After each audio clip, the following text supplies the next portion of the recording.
সুপ্রিয় শিক্ষার্থী বন্ধুরা, RHMS স্কুলের পক্ষ থেকে তোমাদের সবাইকে জানাই আন্তরিক শুভেচ্ছা ও অভিনন্দন। তো সুপ্রিয় শিক্ষার্থীরা, আমি আশা করছি তোমরা সকলেই আমার বড় আপুর channel the Moni cooking house সবাই সাবস্ক্রাইব করবে। আমি তোমাদের কাছে অনুরোধ করছি তোমরা ডেসক্রিপশন বক্সে দেওয়া যে লিঙ্কটি রয়েছে সেই লিঙ্কটি থেকে তোমরা এই চ্যানেলটি সাবস্ক্রাইব করো। তো আমি আশা করছি তোমরা সকলেই সাবস্ক্রাইব করবে। তো চলো মূল ভিডিওতে যাওয়া যাক। আজকে আমি তোমাদের জন্য অর্থাৎ 2021 সালের SSC পরীক্ষার্থীদের জন্য যে সংক্ষিপ্ত সিলেবাসের উপর প্র্যাকটিক্যালটা প্রকাশিত হয়েছে তার সমাধান নিয়ে হাজির হয়েছি। আজকে আমি আলোচনা করব তোমাদের জীববিজ্ঞান বিষয়ের প্র্যাকটিক্যাল নিয়ে। তোমাদের জীববিজ্ঞান বিষয়ে মোট 5টি প্র্যাকটিক্যাল রয়েছে। এর মধ্যে তোমাদের পরীক্ষার খাতায় অর্থাৎ প্র্যাকটিক্যালের খাতায় এই 5টি প্র্যাকটিক্যালই লিখতে হবে এবং এখানে আমি তোমাদের চিত্রসহ ভালোভাবে বিশ্লেষণ করে বুঝিয়ে দিয়েছি। তো চলো এখন আমরা দেখে নিই তোমাদের যে 5টি প্র্যাকটিক্যাল রয়েছে তা তোমরা কীভাবে লিখবে। তো চলো প্র্যাকটিক্যালগুলো দেখে নেওয়া যাক। তো এটা হচ্ছে তোমাদের প্রথম প্র্যাকটিক্যাল। আমি তোমাদের প্র্যাকটিক্যালের একেবারে শুরু থেকে শেষ পর্যন্ত খাতায় কীভাবে লিখবে সেটা দেখিয়ে দিয়েছি। শুধু তোমাদের যে 2 নম্বর পেজে চিত্র আঁকার জায়গা সেই জায়গায় তোমরা চিত্রটুকু আঁকবে এবং যে তোমাদের রুল করা যে পাতাটা রয়েছে সেই জায়গায় এই বাংলা লেখাটুকু লিখবে। এখানে প্রথম পেজের শেষেই তোমরা চিত্রটা আঁকতে পারো, সমস্যা নেই, অথবা দ্বিতীয় পেজেও চিত্রটা আঁকতে পারো, কোনো সমস্যা নেই। তো তোমাদের এখানে দেখতে পাচ্ছ, এখানে তোমাদের তারিখ বলা হয়েছে 3/9। তোমাদের যে তারিখে তোমরা প্র্যাকটিক্যালটা করবে সেই তারিখটা দিবে। তারপর এক্সপেরিমেন্ট নং, এটা হচ্ছে তোমাদের প্রথম এক্সপেরিমেন্ট, তাই এটা হচ্ছে 1 নম্বর। তারপর পেজ নং হচ্ছে কত 1। এখানে এক্সপেরিমেন্টের নাম দেখতে পাচ্ছ, অণুবীক্ষণ যন্ত্রের সাহায্যে উদ্ভিদ কোষ অর্থাৎ পেঁয়াজ কোষ পর্যবেক্ষণ। তোমাদের প্রথমে দেওয়া হয়েছে পেঁয়াজের যে কোষটা রয়েছে সেটা কেটে প্র্যাকটিক্যাল করতে। তো চলো আমরা এখন একটু দেখে নিই। তো প্রথমেই এর মূল তত্ত্ব তোমাদের আমি যেভাবে লিখেছি আমি বারবার বলছি তোমরা এভাবেই লিখবে। তো মূল তত্ত্ব, একটি আদর্শ উদ্ভিদ কোষ হিসেবে যৌগিক অণুবীক্ষণ যন্ত্রের নিচে পেঁয়াজের কোষ পর্যবেক্ষণ। প্রয়োজনীয় উপকরণ: 1 নম্বরে যৌগিক অণুবীক্ষণ যন্ত্র, 2 নম্বর স্লাইড, 3 নম্বর কভার স্লিপ, 4 নম্বরে লাগবে আমাদের চিমটা, 5 নম্বরে পানি, 6 নম্বরে তাজা পেঁয়াজ ও 7 নম্বরে ছুরি বা ব্লেড। এই উপকরণগুলি আমাদের লাগবে। তো কার্যপদ্ধতি, তো তোমাদের কার্যপদ্ধতির মধ্যে 1 নম্বরে চিমটা দিয়ে পেঁয়াজের শুষ্ক বহিরাবরণ ফেলে দিই, ছুরি দিয়ে এবার পেঁয়াজটিকে লম্বালম্বি কাটি, এরপর চিমটা দিয়ে একটি মাংসল শুল্ক পাত্র আলাদা করে দিই আর কি। চিমটা দিয়ে অতি সতর্কতার সাথে এর বহিঃত্বক থেকে পাতলা আবরণ তুলে নিই, স্লাইডে 1 ফোঁটা পানি নিয়ে তার উপর পাতলা আবরণটি স্থাপন করি, আবরণটির উপর কভার স্লিপ দিয়ে অণুবীক্ষণ যন্ত্রে পর্যবেক্ষণ করি, পর্যবেক্ষণের সময় যে কোষ দেখা গেল তা ব্যবহারিক খাতায় অঙ্কন করি। তো এইটুকু লেখার পর তোমাদের যে পেজটা আসবে সেই পেজে তোমরা এই চিত্রটা আঁকতে পারবে। তো এইখানে দেখতে পাচ্ছ চিত্র, এখানে দেখতে পাচ্ছ এটা হচ্ছে তোমাদের কোষ গহ্বর, এটা হচ্ছে সাইটোপ্লাজম, এটা হচ্ছে তোমাদের নিউক্লিয়াস, তারপর এটা হচ্ছে কোষ প্রাচীর, এখানে দেখতে পাচ্ছ চিত্র উদ্ভিদ কোষ, পেঁয়াজের কোষ। তো আমি আশা করছি তোমাদের কাছে চিত্রটা ক্লিয়ার হয়ে গেছে, তোমরা পজ করে চিত্রটা এঁকে নাও। তো চলো এখন আমরা পরবর্তী অ্যাসাইনমেন্টে চলে যাই, দেখি পরে কী রয়েছে। তো তোমাদের বারবার তোমাদের নেম অফ দ্য এক্সপেরিমেন্ট লেখার কোনো দরকার নেই, তোমরা শুধুমাত্র বাংলাটুকু লেখা শুরু করবে আর কি। তো তোমাদের পর্যবেক্ষণ: অণুবীক্ষণ যন্ত্রের উচ্চ অবিলক্ষের নিচে পর্যবেক্ষণ করে নিম্নলিখিত বৈশিষ্ট্যগুলো দেখা গেল। 1 নম্বর, 1 স্তর বিশিষ্ট কোষ বিদ্যমান, 2 নম্বর, কোষগুলো সুনির্দিষ্ট সর্বোচ্চ আকৃতি বিশিষ্ট, 3 নম্বর, পুরো কোষপ্রাচীর বিদ্যমান, 4 নম্বর, সাইটোপ্লাজমে নিউক্লিয়াস বিদ্যমান এবং তা কোষপ্রাচীরের কাছাকাছি অবস্থিত, 5 নম্বরে, প্রতিটি কোষে বড় কোষ গহ্বর বিদ্যমান। এটা হচ্ছে তোমাদের পর্যবেক্ষণ। তো তোমাদের সতর্কতা: তাজা পেঁয়াজ ব্যবহার করা হয়েছিল, চিমটার সাহায্যে খুব সতর্কতার সাথে শুদ্ধপত্রের 1 স্তর কোষ বিশিষ্ট বহিঃত্বক উঠানো হয়েছিল, স্লাইডের উপর মাউন্ট করা বহিঃত্বকের উপর কভার স্লিপ স্থাপন করা হয়েছিল, কভার স্লিপ স্থাপনের পূর্বে বহিঃত্বকের উপর 1 ফোঁটা পানি দেওয়া হয়েছিল, ফলে বহিঃত্বকের কোষগুলো শুকিয়ে যায়নি। তো এরপরে হচ্ছে তোমাদের এটা হচ্ছে তোমাদের এক্সপেরিমেন্ট নাম্বার 1, এখন হচ্ছে এক্সপেরিমেন্ট নাম্বার 2। তোমাদের 2 নম্বরে বলা হয়েছিল অণুবীক্ষণ যন্ত্রের সাহায্যে প্রাণীকোষ এমিবা পর্যবেক্ষণ। তো এখানে দেখতে পাচ্ছ তারিখ, এক্সপেরিমেন্ট নাম্বার 2 এবং পেজ নাম্বার হচ্ছে কি 3। এটা প্রত্যেকটা জায়গায় তোমাদের এই পেজ নাম্বারটা দিয়ে দিতে হবে। তো মূল তত্ত্ব: অণুবীক্ষণ যন্ত্রের সাহায্যে ঘনপথ ও কোষ গহ্বরের উপস্থিতি নিশ্চিত করে এমিবা শনাক্তকরণ। প্রয়োজনীয় উপকরণ হচ্ছে অণুবীক্ষণ যন্ত্র, slide, cover slip, dropper, পেট্রি dish, pipette, কাচের দণ্ড, কাচের বাটি ও পানি। তো তোমাদের যে পদ্ধতিটা হচ্ছে তা হচ্ছে কাজের শুরুতে কোনো পচা ডুবা বা পুকুরের তলদেশ থেকে ডালপালা সহ পচা পাতা সংগ্রহ করি, এগুলো ছোটো করে কেটে কাচের বাটিতে রেখে অল্প পানি সহ কাচের দণ্ড দিয়ে আস্তে আস্তে নাড়তে থাকি। এভাবে কিছুক্ষণ নেড়ে বাটিটিকে এক স্থান স্থিরভাবে রেখে দিই। কাচ পাত্রে তলানি জমলে একটি পিপেট দিয়ে ওই তলানি তুলে পেট্রি ডিশ জমা করি। এবার ড্রপার দিয়ে 1 ফোঁটা তলানি কাচের স্লাইডে তুলে কভার স্লিপ দিয়ে চাপা দেওয়ার পর অণুবীক্ষণ যন্ত্রের নিচে স্থাপন করি। তো পর্যবেক্ষণ: তো স্লাইড একটু এদিক ওদিক করে খোঁজাখুঁজি করলে স্বচ্ছ জেলির ন্যায় কতগুলো ক্ষুদ্র জীব দেখা যাবে, এগুলোই অ্যামিবা। এতে বহু ঘনপথ ও গহ্বর দেখা যাবে এবং কোষটিকে বেষ্টন করে প্লাজমা লেমা নামক একটি পর্দা দেখা যাবে। এতে উদ্ভিদ কোষের মতো কোনো প্লাস্টিড থাকে না। তো এই হচ্ছে তোমাদের অ্যামিবার চিত্র। আমি আশা করছি তোমরা অ্যামিবার চিত্রটা আঁকতে পারবে। এখানে দেখতে পাচ্ছ ঘনপথ, তারপর হচ্ছে পানি গহ্বর, নিউক্লিয়াস, খাদ্য গহ্বর, প্লাজমাসল, সংকোচনশীল গহ্বর, ইউরোয়েট। আর এটা হচ্ছে চিত্র পানিকোষ। তোমার যে চিত্রটা ভালো করে বোঝা না যায় তাহলে পিডিএফ লিঙ্ক আছে, সেখান থেকে তোমরা চিত্রটা আঁকতে পারবে। তো এটা হচ্ছে তোমাদের এক্সপেরিমেন্ট নাম্বার 2 এর চিত্র। তো এখন হচ্ছে সিদ্ধান্ত, আমরা কোন সিদ্ধান্তে উপনীত হলাম।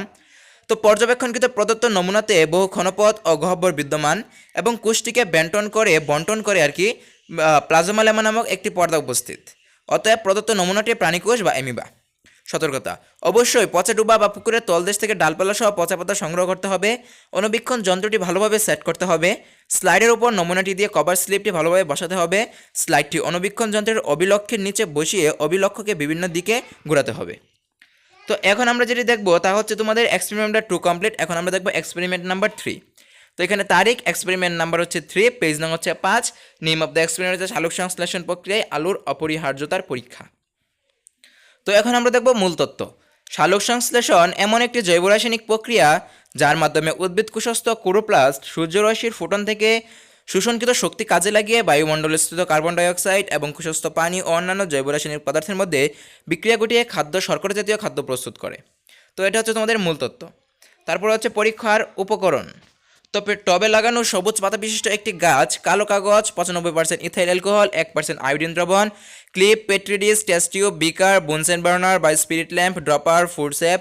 তো কার্যপদ্ধতিটা হচ্ছে টবে লাগানো গাছটিকে 48 ঘন্টার জন্য অন্ধকার কোনো স্থানে রেখে দিতে হবে যেন পাতাগুলো শ্বেতসারবিহীন হয়ে পড়ে।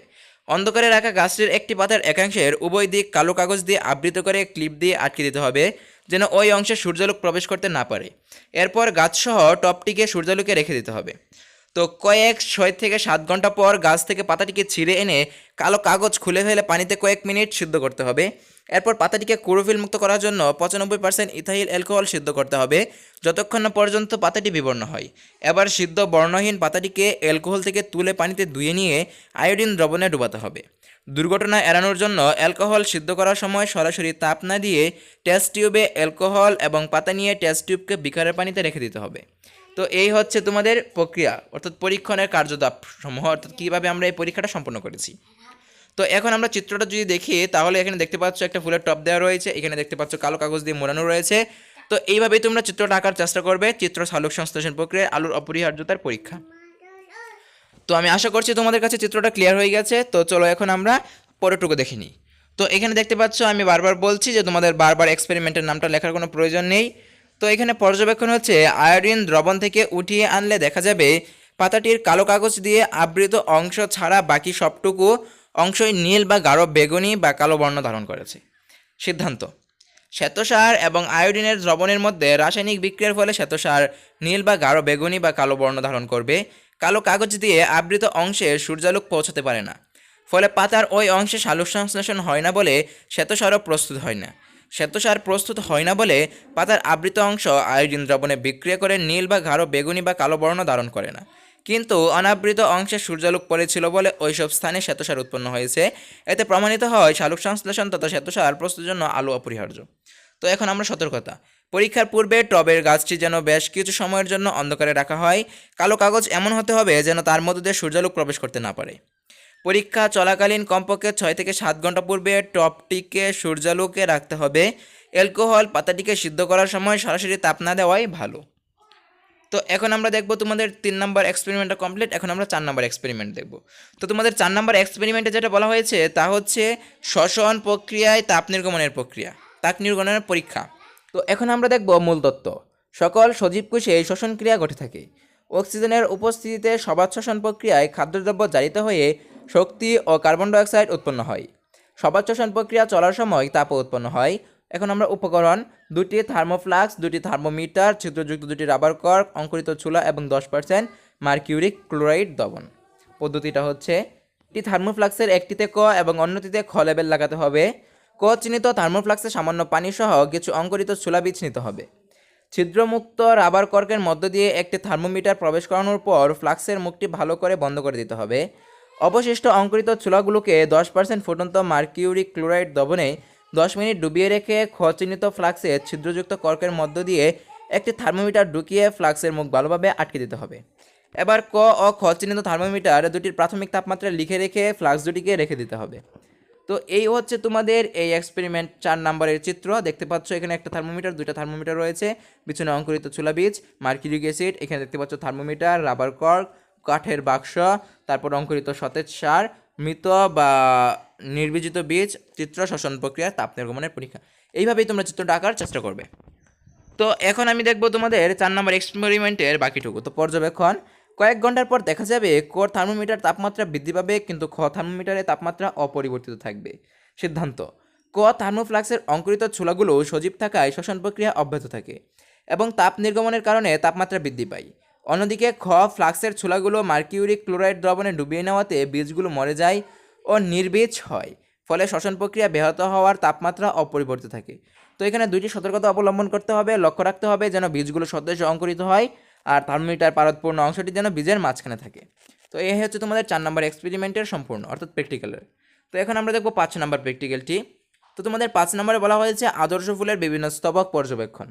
তো এর মূল তত্ত্ব, প্রজননের জন্য রূপান্তরিত বিশেষ ধরনের বিটপি হলো ফুল।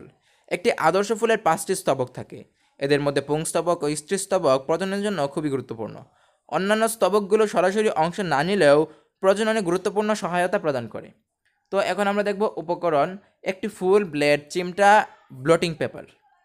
তো কার্যপদ্ধতি, ফুলের পাশের বাগান থেকে কয়েকটি জবা ফুল সংগ্রহ করি। এবার একটি ফুল নিয়ে তা টেবিলে রেখে খুব সাবধানে মাঝে বরাবর লম্বাভাবে কাটি। এরপর চিমটা দিয়ে ও ব্লেডের সাহায্যে ফুলের বৃতি কেটে আলাদা করে ব্লটিং পেপারের উপর রাখি। একইভাবে চিমটা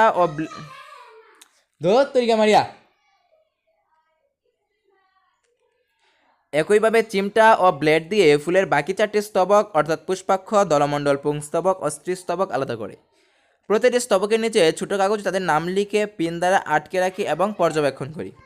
তো এই হচ্ছে তোমাদের সেই চিত্রটি। দেখতে পাচ্ছ এখানে হচ্ছে সবচেয়ে বড় ফুলটা, এখানে বিভিন্ন অংশ আলাদা করা হয়েছে, এখানে দেখতে পাচ্ছ। আমি তোমাদের জন্য একটু ধীরে ধীরে দেখাচ্ছি, তোমরা একটু পজ করে চিত্রটা এঁকে নাও। তো এখানে আমি তোমাদের দেখিয়ে দিচ্ছি। তো এখানে দেখতে পাচ্ছ তোমাদের চিত্রখানা। তো এই হচ্ছে তোমাদের সম্পূর্ণ চিত্র, একটু দেখে পজ করে একটু এঁকে নাও। এটা হচ্ছে তোমাদের নিচের অংশ এবং এটা হচ্ছে উপরের অংশ। তো এখন আমরা যেটা দেখতে যাচ্ছি সেটি হচ্ছে তোমাদের পরেরটুকু। তো পর্যবেক্ষণ, আমরা যে ফুলটি নিয়ে কাজ করেছি তার 5টি স্তবকই উপস্থিত। সিদ্ধান্ত, পর্যবেক্ষণকৃত ফুলটি একটি সম্পূর্ণ ফুল। সতর্কতা, ফুলের স্তবকগুলো ব্লেড ও চিমটা দিয়ে আলাদা করবার সময় লক্ষ্য রাখতে হবে যেন সেগুলোর কোনো অংশ অসাবধানবশত কেটে বা ছিঁড়ে না যায়। তো সুপ্রিয় শিক্ষার্থী বন্ধুরা, এই হচ্ছে তোমাদের জীববিজ্ঞান প্র্যাকটিক্যালের সম্পূর্ণ সমাধান। আমি আশা করছি তোমরা প্র্যাকটিক্যালটা আঁকতে পারবে এবং এরপর যদি কোনো সমস্যা হয়, কোথাও বুঝতে অসুবিধা হয়, আমাকে অবশ্যই কমেন্টে জানাবে। তো আজকে এই পর্যন্তই। আর পাশাপাশি তোমরা যারা এখন আমার চ্যানেলে সাবস্ক্রাইব করেনি তারা অবশ্যই আমার চ্যানেলটি সাবস্ক্রাইব করে পাশে থাকা বেল বাটনটি অন করে দাও। তো ধন্যবাদ সবাইকে, আসসালামু আলাইকুম। তোমরা যেহেতু আমার এতটুকু ভিডিও দেখেই ফেলেছো, তো আমার চ্যানেলটি সাবস্ক্রাইব করে ফেলো। ধন্যবাদ সবাইকে।